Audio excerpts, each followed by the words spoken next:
আপনাদের সবাইকে স্বাগত। আমি অনঙ্গজিৎ।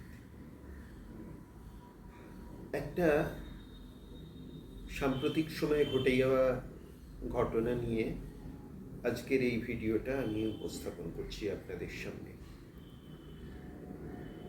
আপনারা জানেন, সবাই খবরে কাগজে বা সংবাদ মাধ্যমে দেখেছেন যে একজন টালিগঞ্জ ফিল্ম ইন্ডাস্ট্রির হেয়ার ড্রেসার, নাম হচ্ছে তনুশ্রী দাস,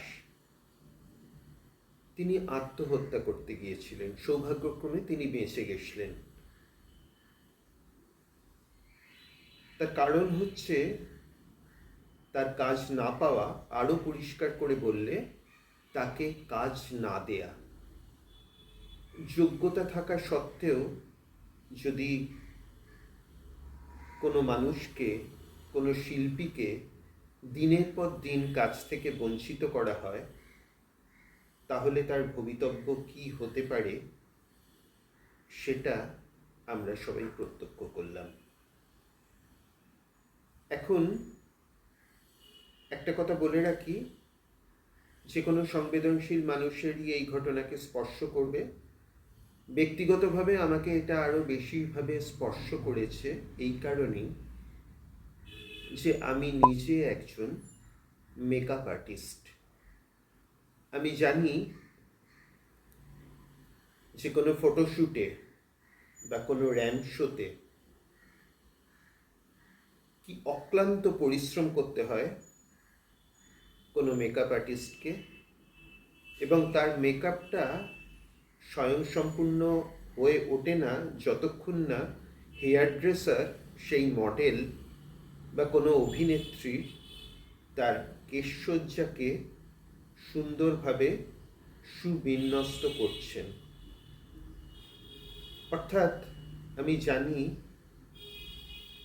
আমার ভগ্নী সমা যে তনুশ্রী দাস আত্মহননে সচেষ্ট হয়েছিলেন, কিন্তু সৌভাগ্যক্রমে উনি বেঁচে গেছেন। তিনি একজন শিল্পী হিসেবে কতটা মানসিক কষ্টের মধ্যে থেকে এবং অবসাদের মধ্যে থেকে তিনি এই আত্মহননে সচেষ্ট হয়েছিলেন। কিন্তু প্রশ্নটা অন্য জায়গায়। প্রশ্নটা হলো এই যে আমার যোগ্যতা থাকা সত্ত্বেও এই যে কাজটা পাচ্ছি না, সেটা কেন হচ্ছে? তার সুইসাইড নোটে তিনি সেটা সুস্পষ্টভাবে উল্লেখ করেছেন, কিছু ব্যক্তির নামও দিয়ে দিয়েছেন। তাকে দীর্ঘদিন ধরে কাজ দেয়া হচ্ছে না। তার অভিযোগটা হচ্ছে টালিগঞ্জের ফিল্ম ইন্ডাস্ট্রির যে ফেডারেশন আছে তার বিরুদ্ধে। সমস্ত জায়গায় এই যে একটা সংগঠনের নামে আধিপত্যকামী ভূমিকা এবং বিভিন্ন সময় নিজের লবির লোককে কাজ দেয়া এবং বিভিন্ন মানুষকে কাজ থেকে বঞ্চিত করা,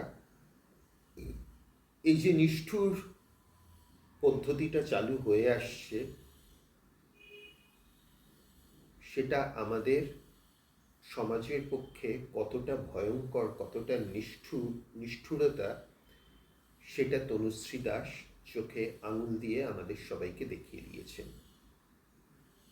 কিন্তু এই ফেডারেশনের মাতা, গিল্ডের নাম করে যারা নেতাগিরি চালাচ্ছেন, তাদের কতটা স্পর্শ করছে?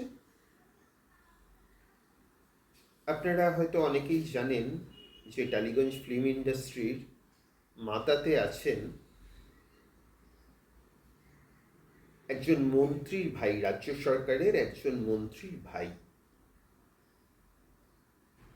খুব সম্প্রতি অপর্ণা সেন, বিশিষ্ট অভিনেত্রী এবং চিত্র পরিচালক, তিনি সমাজ মাধ্যমে চিঠি দিয়ে জানতে চেয়েছেন যে শুধুমাত্র শাসক দলের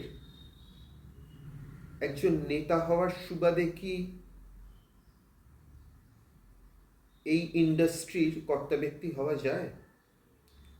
তিনি বলেছেন, কতগুলো নিয়মের কথা তিনি উল্লেখ করেছেন। প্রথম হচ্ছে যে অন্তত দুটো ফিল্মে তাকে অবজারভার হিসেবে কাজ করতে হবে।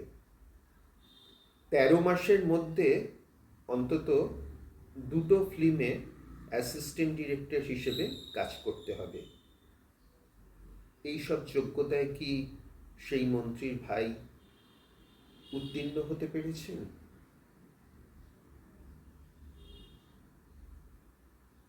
আমরা কেউ উত্তরটা জানি না, তবে এইটা জানি যে শুধুমাত্র শাসক দলের নেতা হওয়ার সুবাদেই এই সমস্ত লোকেরা ইন্ডাস্ট্রিতে ছবি ঘোরাচ্ছে।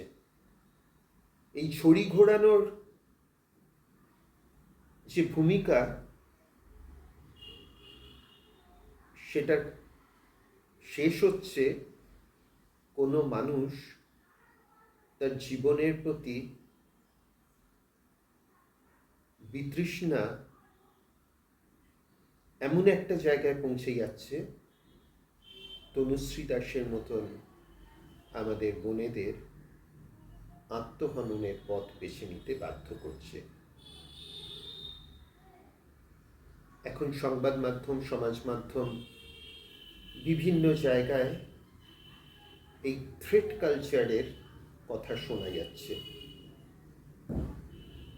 অর্থাৎ হুমকি দেয়া হচ্ছে। কিন্তু হুমকি দিয়ে সাময়িকভাবে কিছু ঘটনাকে, কিছু সিস্টেমকে অবদমিত করা যায়, কিন্তু বরাবরের জন্যে সেটা করা যায় না। আমরা জানি না প্রকৃত দোষীরা, যারা এই আত্মহননে ইন্ধন জুগিয়েছিলেন, যাদের নাম উল্লেখ করা হয়েছে, তারা কবে শাস্তি পাবেন বা আদৌ পাবেন কিনা। কিন্তু মানুষের প্রতিবাদের স্বর এই থ্রেট কালচারের বিরুদ্ধে যাতে আরও বেশিভাবে উচ্চারিত হয়, সেই জন্যে আমাদের প্রত্যেকের সচেষ্ট থাকাটা সমাজের স্বার্থে খুব জরুরি। নমস্কার।